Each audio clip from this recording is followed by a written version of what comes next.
오늘의 말씀은 누가복음 2장 25절로 38절 말씀이 되겠습니다. 같이 합독하겠습니다. 예루살렘에 시몬이라 하는 사람이 있으니 이 사람은 의롭고 경건하여 이스라엘의 이루를 기다리는 자라.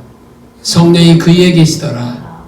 그는 주의 그리스도를 보기 전에 죽지 아니하리라 하는 성령의 지시를 받았더니 성령의 감동으로 성전에 들어가매 마침 부모가 율법의 관례대로 행하고자 하여 그 아기 예수를 데리고 오는지라. 시몬이 아기를 안고 하나님을 찬송하여 이르되 주제여 이제는 말씀하신 대로 종을 평안히 도와주시는도다. 내 눈이 주의 구원을 보았사오니 이는 만민 앞에 예비하신 것이요 이방을 비추는 빛이요 주의 백성 이스라엘의 영광이니이다 하니 그 부모가 그에 대한 말들을 놀랍게 여기더라.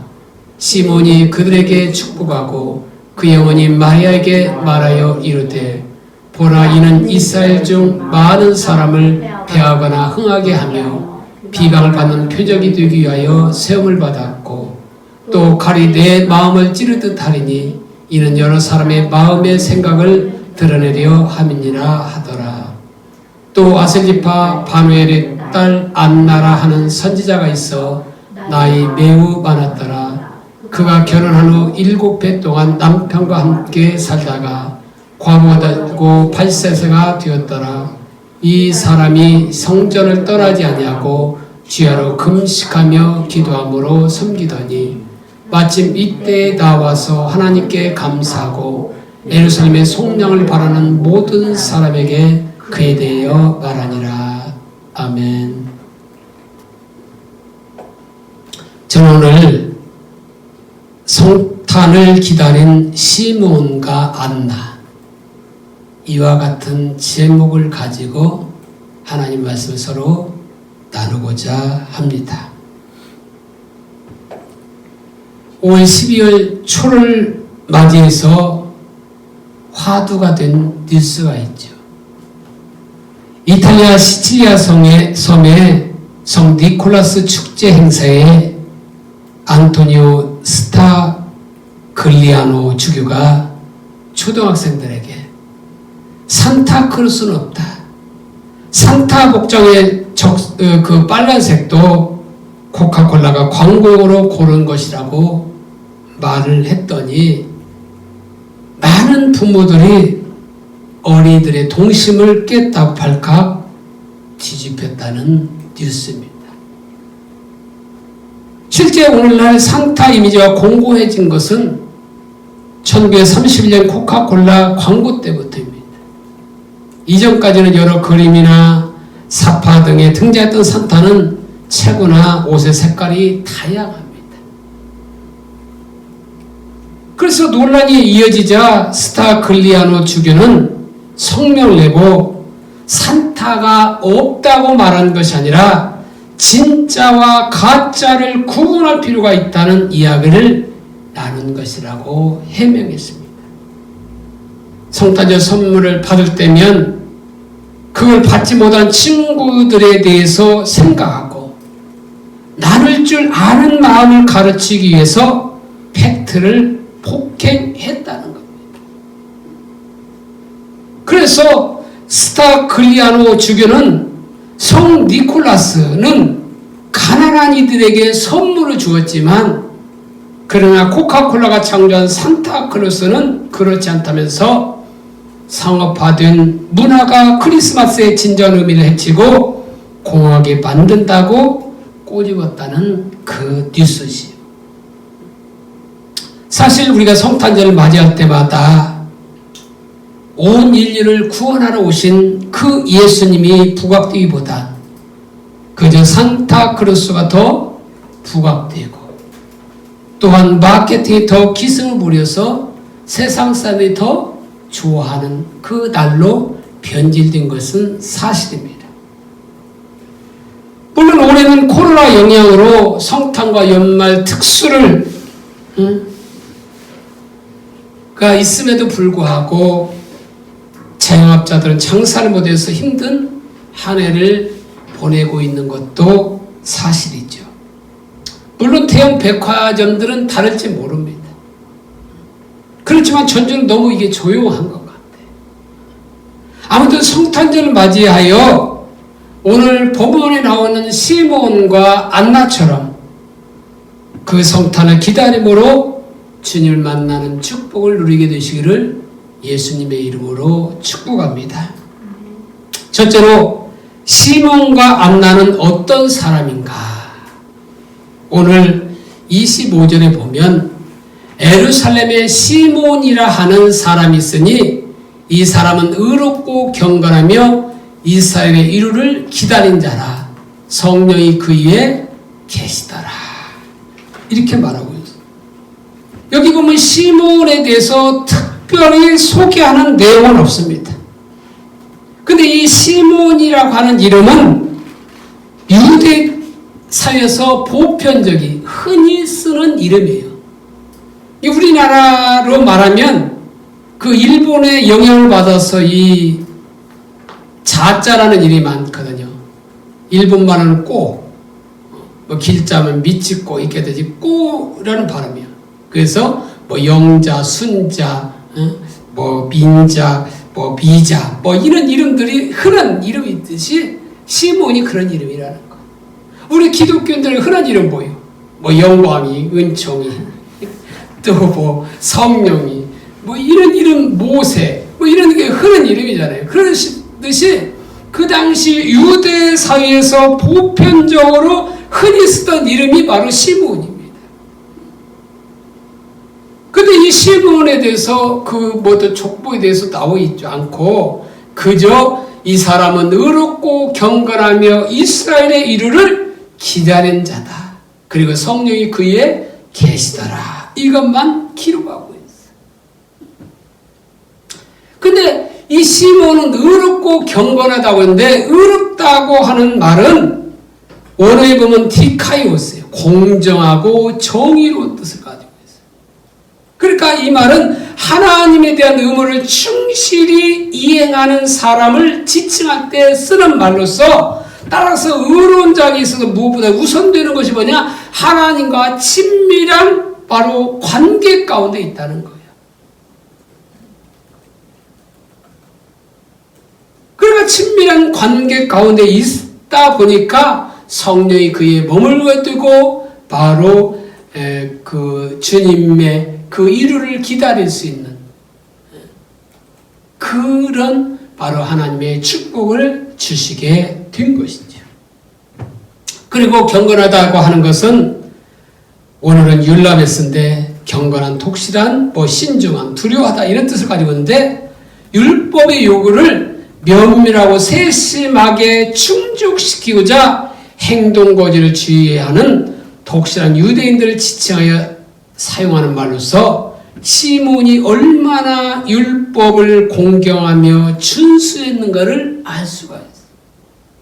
다시 말하면 시몬은 하나님을 경외하고 하나님을 찾고 구하며 하나님의 길로 행한 친밀한 교제 가운데 있던 사람이라는 거예요. 그렇게 친밀한 교제 가운데 있으니까 주의 그리스도를 보기 전엔 죽지 아니라고 하는 성령의 음성을 듣고 날마다 그 이스라엘 이루를 기다리며 바로 성탄을 맞이한 거죠. 그리고 또한 소개하는 분이 누구냐? 안나라고 하는 선지자입니다. 2장 36절에 보면 또 아세리파 바로의 딸 안나라 하는 선지자가 있어 나이가 매우 많았더라. 그가 결혼한 후 7배 동안 남편과 함께 살다가 여기 보면 안나 선지자를 소개하고 있는데 시몬과 달리 야곱의 8번째 아들인 아셀 지파까지 상세하게 소개하고 있어요. 그래서 아셀 지파 바누엘의 딸이다 이렇게 말하고 있어요. 근데 이 바누엘은 히브리어식으로 발음하면 분이엘입니다. 분이엘. 그래서 분이엘은 하나님의 얼굴이란 뜻인데 야곱이 약복강가에서 하나님과 씨름하던, 그래서 이스라엘 이름이란 이름을 얻고 그곳에 붙인 이름이 뭐예요? 분이엘이에요. 바로 그런 그 지명에서 나온 이름인데 바로 그 이름을 땄는 것 같아요. 그래서 바니엘의 딸 안나라 하는 선지자가 있다는 거죠. 근데 이 안나도 히브리적으로 표현하면 한나입니다. 한나. 그래서 사사와 제사장 선지자였던 사무엘의 어머니와 같은 이름을 가진 그 안나라는 거죠. 근데 이 안나를 소개하는데 그 36절 후반절에 보면 그가 어떻게 됐다는 거예요? 나이가 매우 많았더라. 나이가 많았다는 거예요.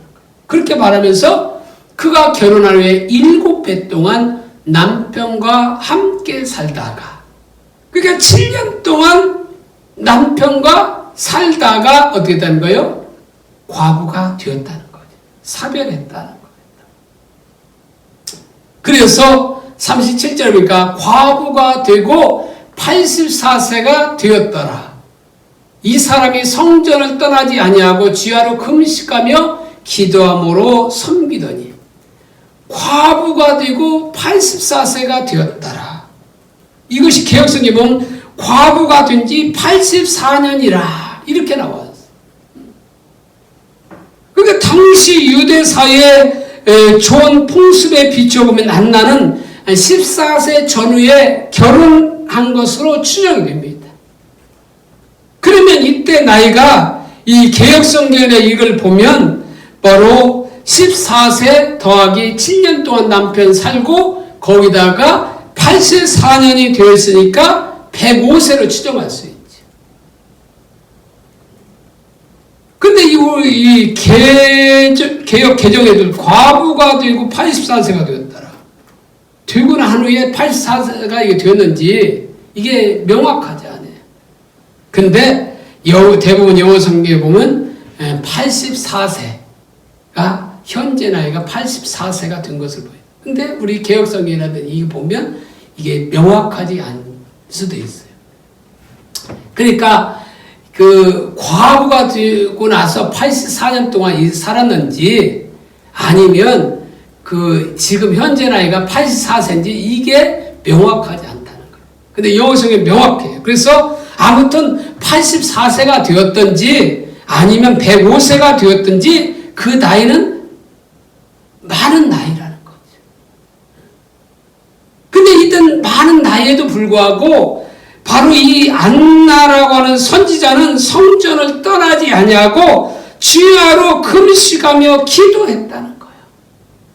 그러니까 나이는 많은데 되고 금식하며 기도했으니까 어떻게 합니까? 그냥 어떻게 해요? 빼빼 말랐겠죠. 그러니까 세상 사람 보기에 아무런 볼품이 없는 그런 사람이었어요. 그렇지만 그는 어떻게 해요? 성전을 떠나지 않고 금식하면서 하나님을 찾고 구했던 그런 사람이라는 거죠.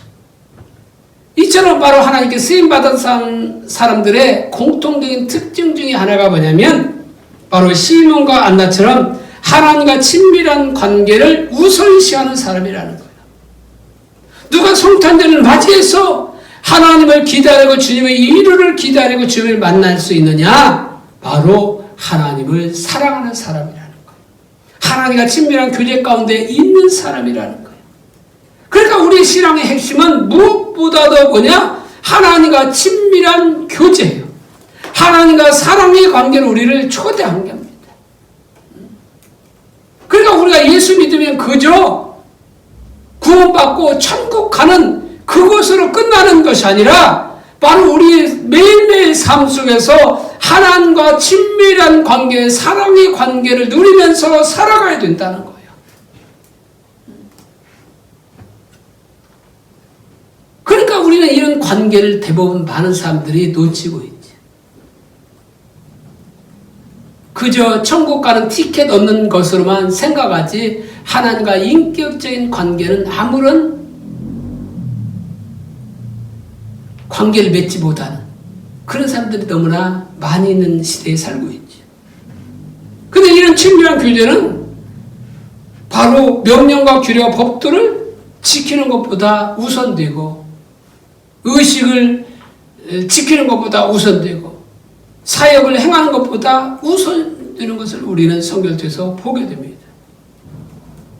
그렇기 때문에 이것을 우리는 신앙의 본질이 있잖아요. 본질이 없으면 아무런 의미가 없는 것처럼 아무리 의식이 많고 아무리 사역이 잘 나가도 거기에 하나님과 친밀한 관계가 없으면 그 신앙생활에서 의미가 없는 거예요.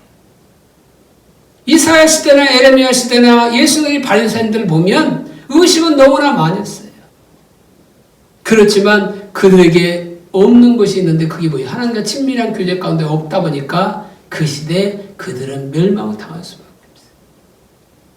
그래서 가장 중요한 게 친밀한 교제, 사랑의 관계예요. 오늘 본문에 나오는 시몬과 안나는 늘 뭐예요? 주님과 그 성전에서 주님을 찾고 구하는 친밀한 교제 가운데 있었던 것을 보게 됩니다. 두 번째, 시몬과 안나는 이스라엘의 이루를 기다리는 사람이었어요.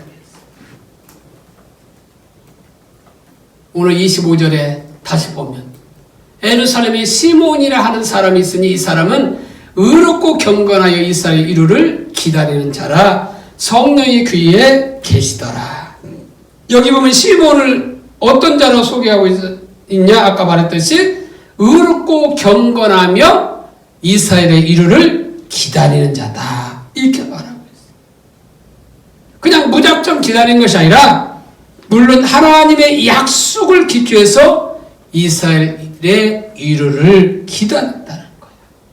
26절에 보면 그가 주의 그리스도를 보기 전에 죽지 아니하리라 하는 성령의 지시를 받았다니. 그러니까 시몬은 바로 그리스도를 보기 전에는 절대로 죽지 않을 것이라고 하는 약속을 받은 거죠. 그리스도가 이 땅에 오셨을 때 그를 만난 사람들에게 놀라운 안식과 이루가 주어졌잖아요. 이처럼 진정한 이루는 어떤 물질에 있는 것도 아니고 사람에 있는 것이 아니라 바로 그리스도로 말미암아 이루어지는 거예요. 그러니까 시몬은 이걸 알았고 이 이루는 바로 구원과 관련이 있다는 사실도 아는 겁니다. 그러니까 가장 큰 이루는 바로 우리가 지옥에 갈 수밖에 없는 이런 자임을 우리가 인식하고 난다면 정말 그게 바로 뭐예요? 최고로 무거운 짐이잖아요. 이런 무거운 짐을 가지고 안식을 누릴 사람 없어요. 근데 바로 시몬은 바로 그것이 구원과 관계 있고 바로 예수님이 그 구원을 가지고 오시는 그때 우리가 이루함을 받을 거라는 거예요. 왜? 우리에게 소망이 있거든요. 그래서 28절로 32절에 보면 시몬이 아기를 안고 하나님을 찬송하여 이르되 주제여 이제는 말씀하신 대로 종을 평안히 놓아주시는도다. 내 눈이 주의 구원을 보았사오니 이는 만민 앞에 예비하신 것이요 이방을 비추는 빛이요 주의 백성 이스라엘의 영광이니다 하니. 여기 보면 30절에 그 시몬이 찬송하는 내용이잖아요. 이 지금 방금 28절에서 32절에. 그런데 여기 30절에 보면 시몬이 내 눈이 주의 구원을 보았사오니. 주의 구원을 보았다고 말하고 있어요. 그러니까 그리스도가 오신 사건이 곧 뭐냐? 구원이라는 거예요. 구원. 예수님이 오심으로 말미암아 놀라운 구원의 역사를 경험하게 되는 겁니다. 다른 이로서는 구원이 없던 거예요. 다른 이로서는 구원을 얻을 수 없나니 천하 인간의 구원을 얻을 만한 다른 이름을 주신 일이 없다고 성경은 분명히 말하고 있어요. 오직 예수에게만 구원이 있는 겁니다. 그러니까 이스라엘 이루를 기다린 자라 이 말은 바로 이스라엘의 구원을 기다린 자라 이 말인 거죠. 달리 말하면. 왜? 구원받을 때 진정한 이루가 있는 거죠. 그러니까 예수 안에서만 진정한 이루가 얻어지게 되는데 바로 이게 바로 구원의 의미라는 것입니다. 그러면 안나를 살펴보면 2장 30절에 7절에 보면 과부가 되고 84세가 되었더라. 이 사람이 성전을 떠나지 아니하고 주야로 금식하며 기도함으로 섬기다니. 그러니까 아까 말했듯이 안나는 나이가 많음에도 불구하고 성전을 떠나지 아니하고 주야로 금식하며 기도함으로 섬겼다고 말하고 있어요. 그러니까 84세가 되었든지 105세가 되었든지 그것은 문제가 아니라는 거죠. 그러니까 오늘날 보면 많은 사람들이 나이가 많으면 뭐요?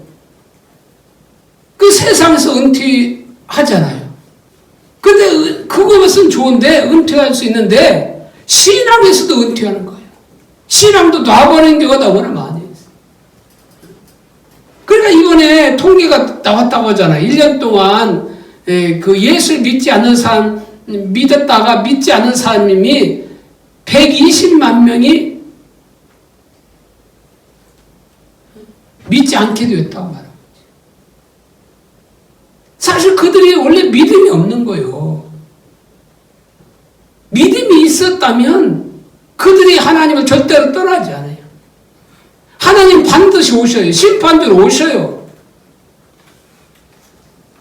그런데 그들이 예수를 믿지 않았다고 하는 것은 그들은 어쩔 수 없이 그냥 나간 거예요. 믿음이 있어서 신앙생활을 한 것이 아니라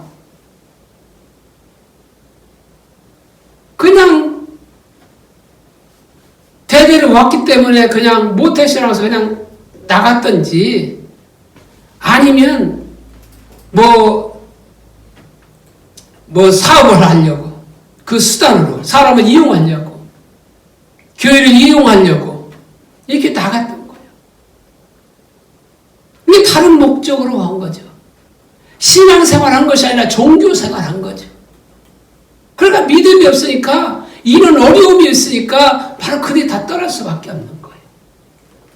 믿음이 있다면 이런 때 믿음을 보일 교회인 거예요. 그러니까 평안할 때 안전할 때는 다 누구나 믿을 수 있어요. 다 믿음이 있는 것 같아요.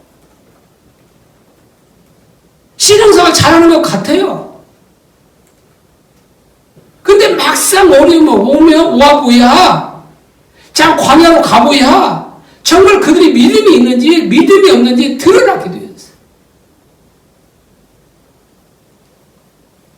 그러니까 곡식을 어떻게 합니까? 기질하면 알곡은 안으로 오듯이 곡식은 뭐예요? 바람 날아가는 것처럼 바로 이런 어려움을 통해서 하나님은 이렇게 정리하고 계세요. 믿음 있는 게 정리하는 거예요. 정말로 우리 신앙은 이런 때 보여줘야 돼요. 그러니까 하나님이 일개 코로나보다도 못하느냐 이거예요. 예수님, 하나님이 하나밖에 없는 독생자 예수를 십자가 못 박혀 죽기까지 우리를 사랑하셨어요. 바로 그 구원을 위해서 아기 예수를 보내신 날이 오늘이잖아요. 성탄절이잖아요. 물론 정확한 날은 아니에요. 그 날은 우리가 알 수 없지만 그 날을 기념하는 그것이 중요한 거죠. 사실은. 절기라고 하는 것이 기념하기 위해 있는 거잖아요. 그 의미를 생각하고 기념하기 위해 있는 거예요. 그날이 8월이냐, 12월이냐, 이게 중요한 게 아니라, 왜 아기 예수가 이 땅에 오셔야만 했는가를, 그것, 의미를 깨닫고, 그것을 생각하는 그것이 중요한 거예요. 그 의미는 생각하지 않은지. 그냥 먹고 마시고, 놀고, 이걸로 끝내면 의미가 없다는 거예요. 그러니까 이 안나라고 하는 선지자는 나이가 많아요. 그럼에도 불구하고 하나님의 성전을 떠나지 않고 기도할 수 있어요. 나는 나이가 많은데 내가 뭐 할 일이 있겠습니까? 이런 사람도 있잖아요. 그런 사람 교회 와서 기도하면 돼요. 기도의 어머니잖아요. 나이 많으면 시간도 많고 뭐 할 일이 뭐 있어요? 교회 와서 하나님이 찾고 구하면서 그 하나님이 주신 그 의제를 가지고 또 그걸 놓고 기도하는, 중보기도하는 그 일에 쓰임받으면 얼마나 좋겠어요. 근데 기도함으로 섬겼다고 말하는데, 섬겼다고 하는 말이 나트리온이요. 경배한다, 받들어 섬긴다는 거예요. 예배의 뜻이 아바드, 샤, 섬기다, 부부가다는 뜻인데, 바로 헬라의 프루스케오, 나트리온은 경배하다, 하나님의 얼굴을 구하는 기도를 말하는 거예요. 이것은 모두 종이 주인을 섬길 때 사용하는 단어로서, 당시 종들은 노예했잖아요. 무릎을 꿇고 주인의 발 앞에 입맞춤으로 경배했듯이, 그렇게 경배할 때 주인에게 경배드리는 순간 그들은 없어져 버리는 것처럼 안나는 금식하며 기도로서 하나님의 얼굴을 구하는 삶을 살았다는 거예요. 친밀한 교제 가운데 있었다고 하는 겁니다. 그러니까 바로 어떤 결과가 왔느냐? 38절에 마침 이때 나와서 하나님께 감사하고 예루살렘의 속량을 바라는 모든 사람에게 그에 대하여 말하니라.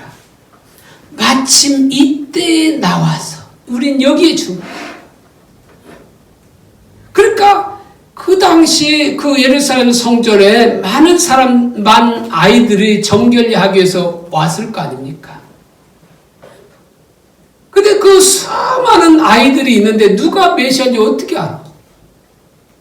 근데 마침 이때 나왔다고 하는 것은 바로 이때 성령이 바로 여기에 정확히 나오지 않지만, 시몬은 이제 정확히 나왔지만, 안나는 정확히 나오지 않지만, 어떻게 해요? 그에게 말씀하신 거죠. 너 나가보라. 그러니까 그 정결 예식은 남자는 이렇게 아기 태어나면 40일이 되면 정결하게 돼요. 여자는 80일이 돼야 정결하게 됩니다. 그래서 정결 예식을 하게 되는 거예요. 그래서 정결 예식을 왔을 때 바로 성령의 인도 따라서 나오다 보니까 시몬이 아기를 안고 찬송하고 축복하는 걸 보았어요. 이걸 보면서 안나는 이 아기가 메시아구나 직감하고 난 후에 그녀가 한 첫 번째 했던 행동이 뭐냐? 그가 감사했다고 말하고 있어요. 감사. 이거는 원어적으로 보면 찬양하다, 감사하다는 뜻을 가지고 있어요. 그 얘기도 많이 했어요. 이것은 단호하게 신앙을 고백하다, 무언가를 믿음으로 고백하다 등의 의미를 가지고 있는 겁니다. 그래서 따라서 안나의 하나님께 대한 감사는 신앙 고백적인 믿음의 차원에서 이루어진 거예요. 그리고 그 감사하고 시제를 보면 미완료 시제로서 계속 감사했다는 거예요. 그러니까 예루살렘의 속량을 바라보고 그렇게 기도했을 거 아니에요. 예루살렘의 구속을 바라면서 그렇게 바로 기도했을 거 아니에요. 드디어 구원자 오셨음을 감사합니다. 감사합니다. 감사합니다. 이 계속해서 감사했다는 거죠. 이처럼 예수 그리스도 오신 것이 구속의 사건임을 아는 사람들은 계속해서 우리는 감사할 수밖에 없어요. 주소 감사들도 감사지만 또 성탄절은 그저 축제 분위기에 쌓여서 그냥 어떤 칸타타나 이것으로만 끝나는 것이 아니라 이것 통해서도 또한 예수님께 우리는 감사하는 삶을 살아야 돼요. 어떤 사람들에게는 성탄절은 기쁨의 소식이고 감사한 일이에요. 그러나 어떤 사람에게는 성탄절이 왜 기쁜 소식인가? 이걸 모르고 그저 선물을 나눌 정도로만 생각해요. 그냥 예수를 믿지 않으면서도 그날은 케이크집 보면 케이크 많이 팔리더라고요. 올해는 잘 팔렸는지 못 팔렸는지 모르겠지만 잘 팔려요. 또 케이크를 이렇게 나누는 그런 시간을 가지고 있어요. 왜 성탄절이 주어졌는지 모르고 그냥 사람들이 팬층에 힘입어서 그냥 그렇게 선물 나눈 정도로만 이렇게 생각하고 있는 거죠. 근데 중요한 게 뭐냐? 그들이 알건 모르건 성탄절은 인류에게 기쁜 소식이었다는 거예요. 기쁜 소식이라는 거예요.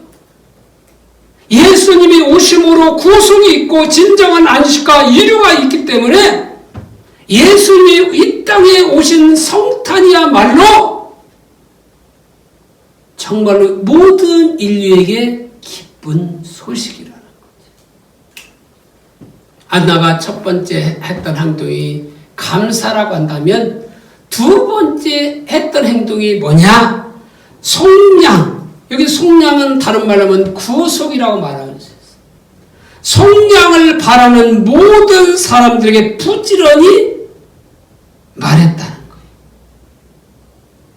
거예요. 예루살렘 속량을 기다리는 모든 사람들에게 예수에 대해서 전했어요.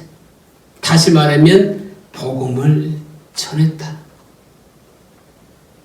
여러분이 그렇게 바라고 고대하던 예루살렘의 속량을 주실 그분 메시아가 이 땅에 왔습니다. 이것을 증거했다는 거예요. 그래서 예루살렘의 속량을 바라는 모든 사람에게 그에 대하여 말하니라 이렇게 말하고 있잖아요. 바로 이것의 근원은 어디를 볼 수 있냐면 이사야 52장 9절로 10절에 볼 수 있어요. 이사야 52장 9절에 나타난 메시아의 예루살렘 구원에 대한 대망의 연장선상에서 이해할 수가 있는 겁니다. 그래서 이사야 52장 9절로 10절에 보면 너 예루살렘의 황폐한 곳들아 기쁜 소리를 내어 함께 노래할지어다. 이는 여호와께서 그의 백성을 위로하셨고 예루살렘을 구속하였습니다.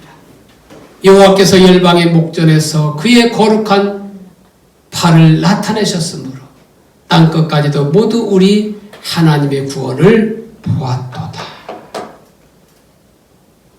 예루살렘을 구속하셨다.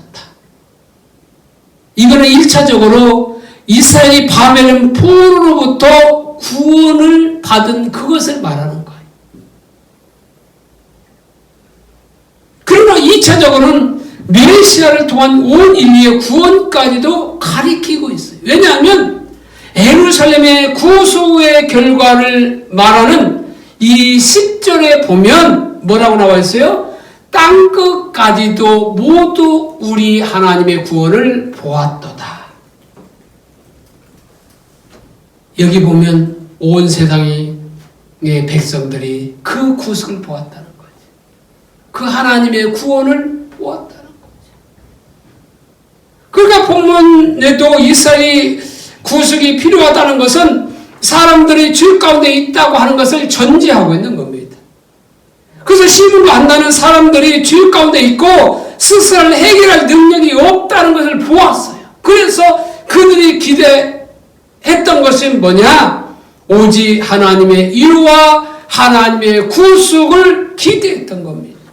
왜? 하나님의 구속이 아니면 자기들의 삶의 진정한 안식이 불가능하다는 사실을 보게 된 거죠. 그래서 시므온은 바로 29절에 주제요 이제 말씀하신 대로 종을 평안히 놓아주시는도다 고백하고 있잖아요. 그 여기서 주제요. 이 주제요가 뭐냐면 헬라어로 말하면 데스포테스예요. 이거는 주인, 주, 소유자, 절대 군주, 로마 황제. 그러니까 한마디로 주요 이 말인 거죠. 주요. 주님 이 말인 거예요.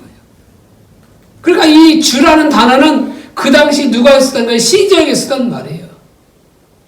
시저가 그 당시는 하나님의 아들이라고 그들은 불려졌고 그 시저에 부를 때 뭐냐면 주여 이렇게 부른 거예요. 근데 기독교인들이 어떻게 했어요?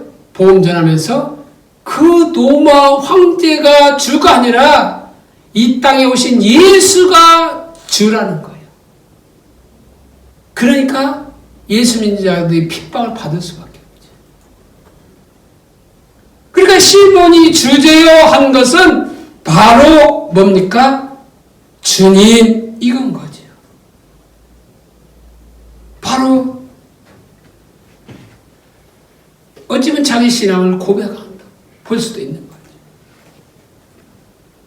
근데 여기 성경에 보면 시몬의 나이는 안나와 다르게 언급하지 않았어요. 안나는 나이 언급하고 있는데 시몬은 언급하지 않았어요.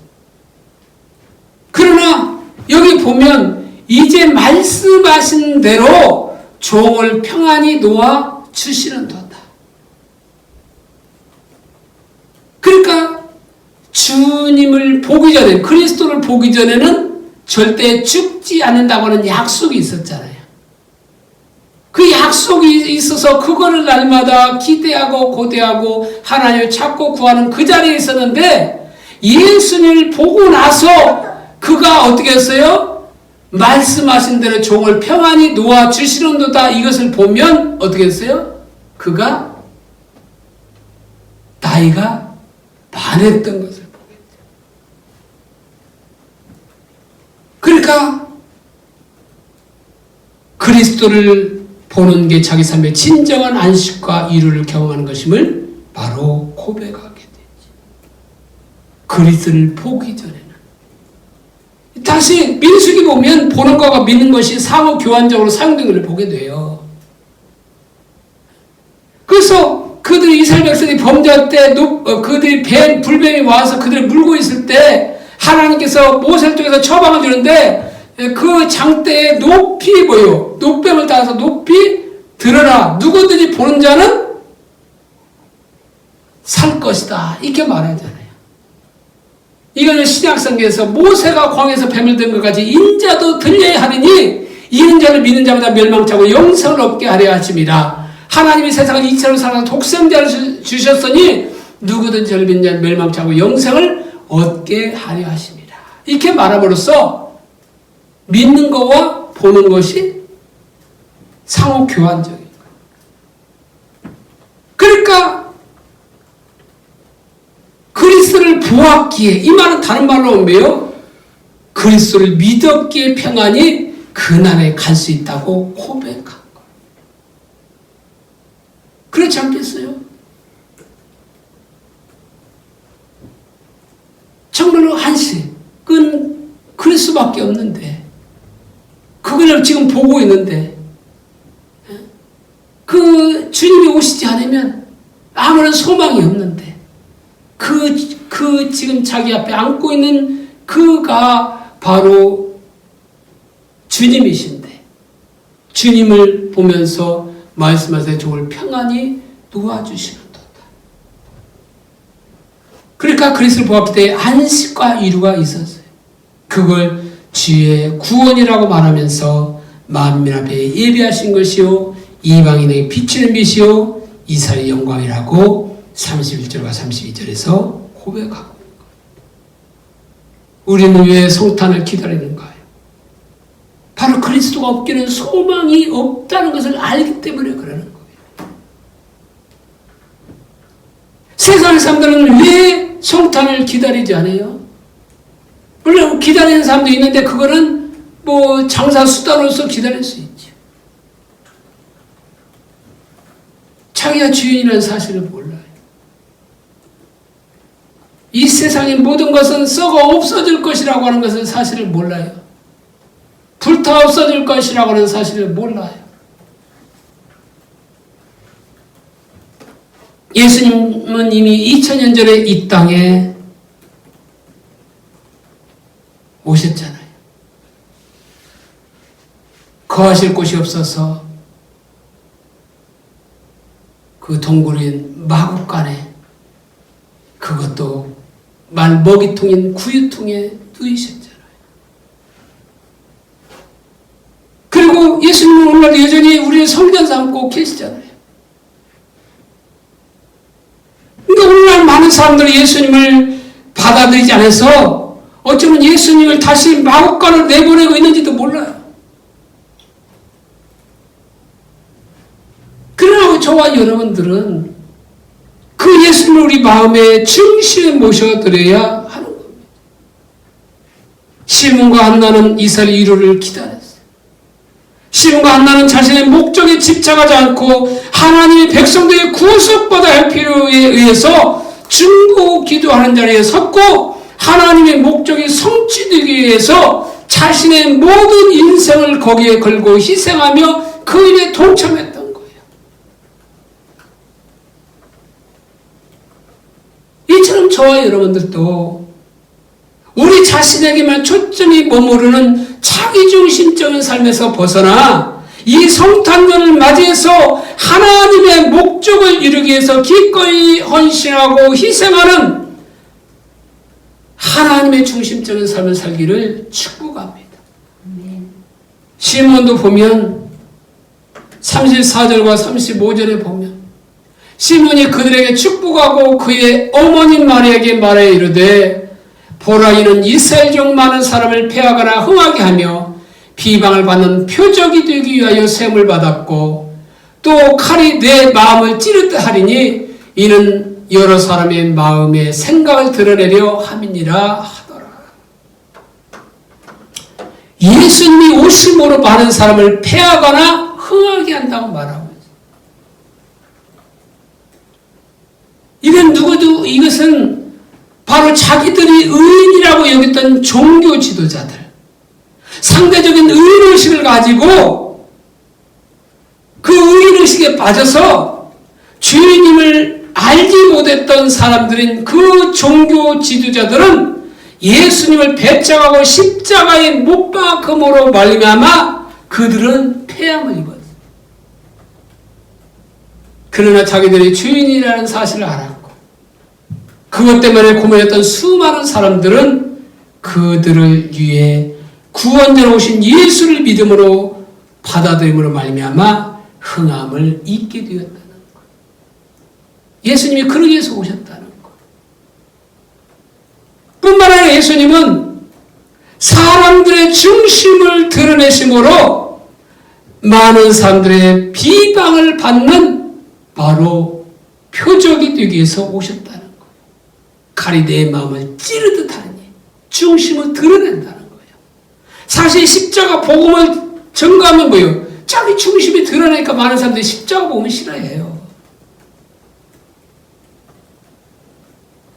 그래서 이는 여러 사람의 마음의 생각을 드러내는 거예요. 마음의 중심을 드러내는 거죠. 그러니까 당시 종교 지도자들이나 권력자들에게 말할 수 없는 비방을 받은 원인이 뭐예요? 그들의 마음의 생각을 이렇게 중심을 드러내버리니까 그들의 칼이 마음을 찌르듯 그들을 찔러버리니까 그들이 예수님을 비방하게 되는 거죠. 예수님을 대적하게 되는 거죠.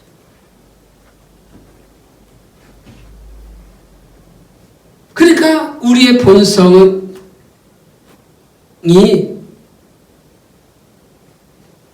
언제 드러나냐면 어떤 그 예수님 오셔서 칼을 내 마음에 찌를 때 우리 중심에 드러낸다고 했잖아요.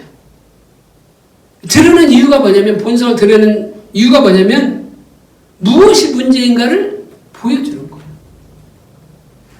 왜? 그래야 자기를 인식하고 주님의 은혜가 아니면 살 수 없다는 사실을 알기 때문에 그러는 거예요. 근데 그 중심을 드러낼 때는 우리 마음이 아파요. 그러니까 받아들이지 않아요. 근데 고름이 살이 되지 않잖아요. 그러나 고름을 째야 거기에 새살이 도달하는 거예요. 그런 것처럼 중심을 드러내는 아프지만 그 아픔을 통해서 뭐요? 나는 주님의 은혜가 아니면 안 되구나. 그래서 주님이 오셔야 되겠다고 하는 사실, 그 필요성을 느끼게 되기 위해서 우리의 중심을 드러내는 거죠. 왜 예수님께서 종교 지도자를 향해서 화 있을 때 서기관들과 바리새인들이 이렇게 말하고 있습니까? 왜 그래요? 예수님이 서기관과 바리새인들 종교 지도자들에 대해서 편견을 가지고 있어서 그렇게 말한 것이 아니에요. 그렇게 강력하게 말해서라도 그들이 회개하고 돌아가기를 원하시는 하나님의 사랑이 거기에 있는 겁니다. 근데 그들은 하나님의 그 사랑을 깨닫지 못하고 오히려 예수님을 대적하고 핍박하는 그 자리에 있게 되는 거죠.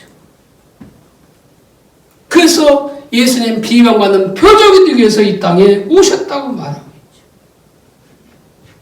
누가 구원의 감격을 느껴요? 자신이 죄인한 사실을 깨닫는 사람만 느껴요. 이스라엘의 구속을 기다린 자에게 성탄절에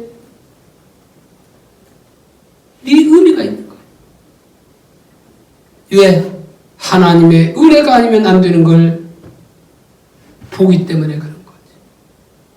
하나님의 은혜가 아니면 안 되는 걸 보는 자들에게 성탄절이야말로 감격과 큰 기쁨의 좋은 소식이에요. 이걸 본 자들은 나가서 예수를 증거할 수 있어요. 그래서 안 나가서 제일 먼저 그 예수님을 증거한 특권을 누리게 되잖아요. 세 번째로 안나와 시몬은 어떤 사람이었냐? 성령의 사람이었다는 겁니다. 오늘 25절부터 27절에 보면 예루살렘에 시몬이라 하는 사람이 있으니 이 사람은 의롭고 경건하여 이사의 이루를 기다리는 자라. 성령이 그에 계시더라. 그가 주의 그리스도를 보기 전에 죽지 아니하리라 하는 성령의 지시를 받았더니 성령의 감동으로 성전에 들어가며 마침 부모가 율법의 관례대로 행하고자 하여 그 아기 예수를 데리고 오는지라. 여기 시몬에 대해 말하기를 성령이 그에 머물러 있었고 성령의 계시를 받았고 성령의 감동으로 성전에 들어가서 예수님을 만나게 되었다고 말하고 있어요. 안나도 마찬가지. 성경은 안나를 선지자라고 하고 있어요. 선지자는 성령의 감동으로 예언한 사람이 선지자잖아요. 근데 이 안나는 정확히 말하면 어떤 예언하기보다는 그러나 어떤 중보 기도자였다 이렇게 볼 수 있는 거예요.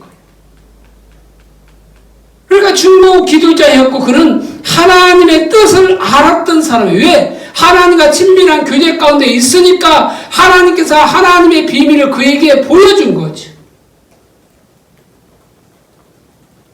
아까 말했듯이 안나나 시몬은 세상적으로 보잘것이 없는 사람이에요. 한나 같은 건 금식하고 기도하다 보니까 빼빼 마르고 아무런 볼품도 없는 그런 사람일 수도 있어요. 그럼에도 불구하고 하나님은 뭐요? 이런 자들을 사용하셨어요. 어떤 자들? 하나님과 친밀한 교제 가운데 있는 자들을 사용했어요.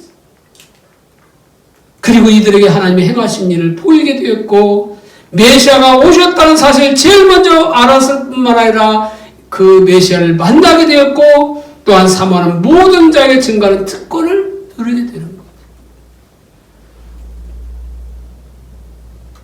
왜 그러냐? 이들이 성령의 사람들이었기 때문에. 성령의 사람들이었기 때문에 이들이 이렇게 쓰임받을 수 있어요. 세상 사람들은 알아주지 않았다 할지라도 바로 하나님은 그들을 알아서 그들을 그렇게 사용했다는 거예요. 한 번 은혜 받았다고 성령 충만하는 것은 아닙니다. 은혜 받은 것은 성령 충만으로 나가는 일의 시작인 거예요. 은혜를 경험했다면 그로는 계속 하나님을 추구하는 가운데 계속 성령 충만하기를 구해야 돼요. 성령에게 민감하기를 구해야 돼요. 은혜를 왜 주세요? 은혜 받는 것은 끝나라고 은혜를 주시는 거예요? 아니요. 은혜 받는 것은 바로 우리가 하나님을 찾고 구할 수 있는 그 능력을 부어주시는 거예요. 그러니까 은혜 받을 때는 성경도 읽어지고 기도도 되잖아요. 그러니까 그 은혜를 가지고 하나님을 찾고 구하라고 주시는 거예요. 그냥 은혜 받았다고 그 자랑하러 주는 것이 아니라는 거예요. 그러니까 우리가 그렇게 성령의 사람이 되면 민감함을 가지게 되게 되고 또한 성령께서 우리를 깨닫게 해주시고 약속을 주시게 되는 거죠. 그래서 성령께서 구체적으로 그들을 인도해 나가신다는 거예요. 그러니까 시몬 같은 게 보면 성령께서 시몬에게 지금 성전을 가라고 감동했어요. 그가 성전에 갔더니 예수님을 보았어요. 그가 많은 아기들 가운데 예수님을 메시아라고 알아볼 수 있었던 것은 바로 성령께서 감동을 주셨기 때문에 그런 거죠. 그러니까 수많은 아이, 아까 말했듯이 수많은 아이가 오잖아요.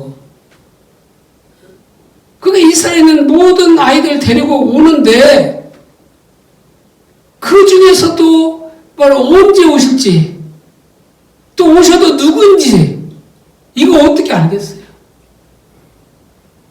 그러니까 그런데 성령이 지금 성전에 가봐라. 갔더니 또한 성령께서 바로 누구의 관심?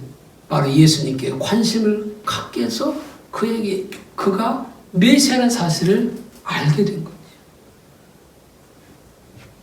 그러니까 우리는 지속적으로 성령 충만하기 위해서 우리가 주님을 찾고 구해야 돼요. 그래서 성령 충만하는 영적인 민감함이 있고 말씀이 실제가 되고 우리 자신이 하나님 앞에 세울 수 있는 겁니다. 그리고 우리 하나님을 인식하는 그런 자리에 설 수 있는 거예요. 그래서 성령 충만한 말씀을 붙들고 말씀대로 조정하고 말씀이 이루어질 때 대한 기대감을 우리는 가질 수 있는 거죠. 우리 그 세례 요한의 그 삶을 한번 보면 세례에서 요한의 아버지 사가랴를 보면 그 누가복음 1장에 보면 18절부터 21절에 나와 있는데 거기에 보면 사가랴가 천사에게 이르되 내가 이것을 어떻게 알리오 내가 늙고 아내도 나이가 많으니이다. 천사가 대답하여 이르되 나는 하나님 앞에 서 있는 가브리엘이라 이 좋은 소식을 전하여 내게 말하라고 보내심을 받았노라. 보라 이 일이 되는 날까지 내가 말 못하는 자가 되어 너희 말을 못하리니 이는 내가 내 말을 믿지 아니함 이거니와 때가 이르면 내 말이 이루어지리라 하더라. 사가랴는 그의 대제사장이었어요. 그런데 나이가 많이 되었지만 아이를 낳지 못했어요. 그런데 대제사장으로서 지성소에 들어가 제사를 드릴 때 가브리엘 천사가 나타나서 그에게 아들을 줄 것을 말했어요. 근데 사가랴는 어땠어요? 아들을 주겠다는 가브리엘 천사, 소식을 전하는 천사의 소식을 듣고도 어떻게 했냐, 사가랴는 그 말을 믿지 못했어요. 사가랴는 성경을 잘 알았을 거예요. 구약 성경에 그 사라라든지 한나가 아이를 낳지 못하다가 어떻게 해요? 하나님의 그 초자있는 능력을 통해서 아들을 낳았다는 사실을 그는 알았을 거예요.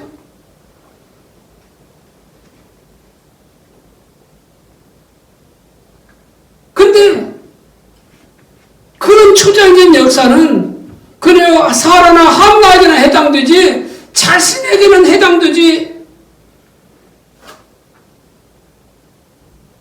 않을 것이라고 생각한 거죠. 자기는 그거 눈꽃만큼도 기대하지 않은 거죠. 그래서 천사가 나타나 때가 되면 나를 낳을 것이라 말을 하지만 그것을 믿지 못하는 거예요. 왜 믿지 못해요? 사가랴의 믿음은 실제가 아닌 이론이기 때문에 믿지 못하는 거예요. 구약에 나온 사라나 한나의 이야기가 그냥 이론에 불과했던 거죠, 사실은. 그러니까 자기도 그 이론에 불과하기 때문에 내게도 그런 초자 있는 역사가 일어날 수 있다는 사실을 믿지 못하는 거죠. 오늘 많은 사람들이 하나님을 전능하신 하나님이라고 말하면서도 문제가 닥치면 하나님 앞에 나가지 못해요. 전능하신 하나님, 모든 것을 행하실 수 있는 하나님이죠. 엘샤다이 하나님. 하나님은 전능하신 하나님이 다 안다니까요. 그런데도 실제 문제가 닥치면 그 하나님 앞에 나가지 못해요. 왜? 우리 신앙이 이론에 머물고 있기 때문에 그래요. 믿음이 실제라면 우리가 가지고 있는 믿음이 실제라면 하나님께 반응하여 믿음으로 나가야 옳은 거죠. 성경에 또 하나님은 어떤 하나님이에요? 치료의 하나님이라고 하잖아요. 근데 많은 사람들이 병자를 보면서 왜 기도하지 못해요? 치유의 주님을 믿지 못하기 때문에 그러는 거예요. 하나님 치유의 주님이라는 사실을 알지만 그것이 이론적으로 믿지만 실제적으로 못 믿는 거예요. 그러니까 기도하지 않는 거예요. 그러면 하나님의 2000년의 하나님이나 오늘 하나님이 다른 하나님입니까? 아니잖아요. 하나님은 어제나 오늘이나 영원토록 동일하신 하나님이에요. 2000년 전에 38년 병자를 고쳤다면 오늘날도 능히 고칠 수 있는 하나님이고 2000년 속의 눈을 뜨신 하나님이라면 오늘도 속의 눈을 뜨시는 하나님이라는 거죠. 하나님 편에서 보기 위해서는 암병이나 감기나 똑같아요. 크고 작은 병이 없어요. 하나님께서 역사하시면 암병이 되든 감기가 되든 중풍병이 되든 뇌경색이 되든 다 치유하실 수 있어요. 치유하시는 것은 하나님이 하시는 거예요. 낫고 안 나고는 하나님이 하실 일이에요. 우리 믿는 자에게 하실 일 뭐냐? 믿고 손을 얹는 거예요. 하나님의 믿고 손을 얹는 겁니다. 그래야 치유 하나님을 경험하죠.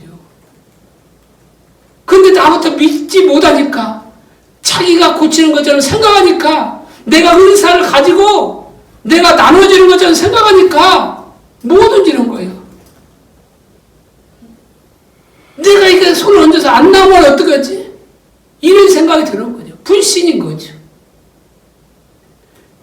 낫고 안 낫고는 내가 할 일이 아니라 그것은 하나님이 하실 일이고 내가 할 일은 바로 그 사람에서 기도하는 거예요. 믿고 손을 얹은 즉 나으리라고 말하는 거잖아요. 우리 할 일은 손을 얹는 일인 겁니다. 그래서 하나님의 때가 되고 우리와 믿음 그 기도를 받아든 사람이 한 3박자가 맞으면 그때 치유 역사가 나타나는 거예요. 그러니까 대부분 그러다 오늘날 많은 사람들이 이론에 불과해요. 사관에도 마찬가지예요. 사관에도 바로 이론에 머물러 있었기 때문에 바로 가브리엘 천사가 통해서 아들을 낳는다고 이렇게 좋은 소식을 가지고 왔지만 그거를 받아들이지 못함으로 어떻게 돼요? 벙어리가 되잖아요.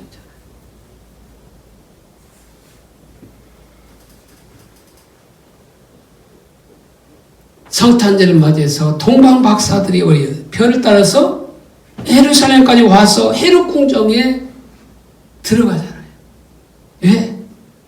그전에는 이렇게 이 광야길을 오다 보면 어떻게 됩니까? 별들이 잘 보여요. 근데 막상 예루살렘 보니까 많은 불빛들이 있다 보니까 거기에 눈이 팔려서 그 아기의 탄생한 그 별을 놓치게 되는 거예요. 그래서 헤롯 궁에 들어가게 되는 거죠. 그래서 들어가서 유대인의 왕으로 나실 이가 어디서 태어나느냐고 묻자 이 말을 들은 헤롯은 놀라면서 서기관들을 불러서 묻습니다. 그러니까 헤롯에게서는 아기 예수가 탄생했다는 것이 뭐요? 실제인 겁니다. 헤롯은 실제였어요. 그런데 서기관들은 미가서에 있는 미가서 5장 2절에 있는 말씀을 읽으면서도 그래서 베들레헴이라고 대답하면서도 정작 그들 가운데 베들레헴까지 가서 메시아가 왔는가 확인해 본 사람은 단 한 사람도 없었다는 거. 동방박사가 와서 유대인 왕으로 다실 리가 어제 태어나야 베들레헴다. 예수님 탄생했는가 하고 베들레헴 달려가야 옳잖아요. 그 메시아를 기다렸다고 한다면 그들이 믿는 것이 사실이었다면 그런데 서기관 중에 한 사람도 간 적 없어요.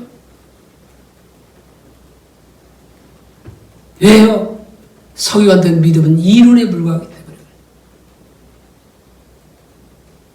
그렇게 성령이 지식이 많았던 서기관들은 이론에 불과했어요. 동방박사나 헤롯은 이방이 아니었지만 그들은 실제를 믿은 거예요. 실제. 그럴 때 우리는 성령을 충만해야 됩니다. 성령 충만한 사람은 자기 생각 속에 하나님이 주신 감동이 있을 수 있다는 인식을 가져요. 근데 많은 그리스도인들 가운데도 이걸 믿지 못해요. 악한 영들, 마귀는 우리에게 악한 생각을 넣어줄 수 있다는 사실을 많은 사람 믿어요. 근데 하나님이 우리의 생각 속에 바로 하나님의 생각을, 하나님의 감동을 넣어줄 수 있다는 사실을 믿지 못하는 너무나 많이 있어요. 오히려 그런 사람들을 음성을 듣는다고 말하면 그런 사람은 신사도운동, 그것은 곧 2단, 3단 이렇게 잡고 있죠.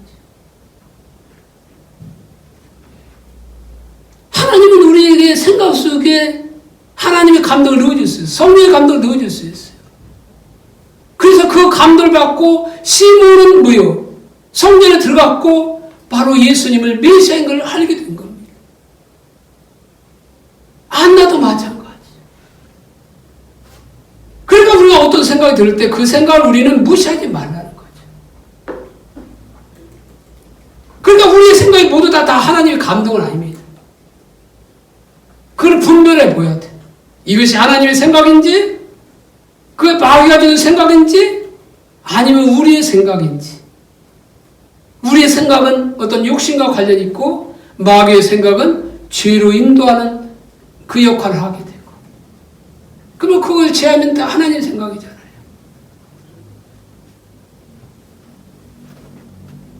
그러니까 우리가 성령 충만하다면 그 하나님 생각을, 하나님 주신 생각을 놓치지 않아야 돼요. 그렇기 때문에 우리는 바로 성령으로 충만한 삶을 살아야 돼요. 성령 충만은 받아들이고 안 받아들이는 것이 반드시 성령 충만해야 돼요. 그래서 우리가 성령 충만하기 위해서 늘 지속적으로 주님을 찾고 구하는 그 자리에 있어야 됩니다. 하나님의 얼굴을 구하는 그 삶을 늘 살아야 돼요. 그래서 예수님은 2000년 전에 이 땅에 오셨잖아요. 그리고 우리는 그 예수님을 구주로 영접했고 주인으로 영접하고 그 예수님의 성령으로 우리 안에 사시잖아요.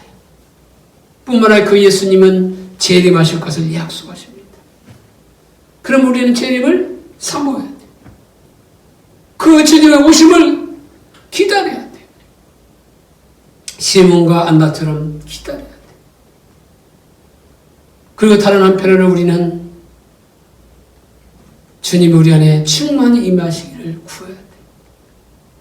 2000년 전에 예수님이 오셨을 때 소망이 없는 자들에게 소망이 되고 위로가 되셨던 것처럼 코로나19로 인해서 소망이 없는 것 같고 안식도 없는 것 같지만 성탄절을 받아 주님을 기다릴 때 우리 가정, 우리 교회, 나라, 열방 가운데 임하기를 구해야 돼요. 그 소망이 없이 살아가는 그들에게도 그걸 증거해야 돼요.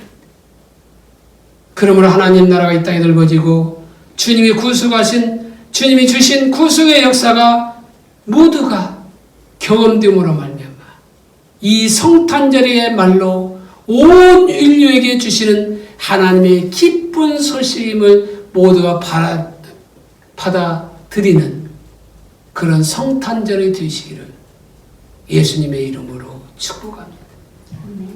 기도하겠습니다.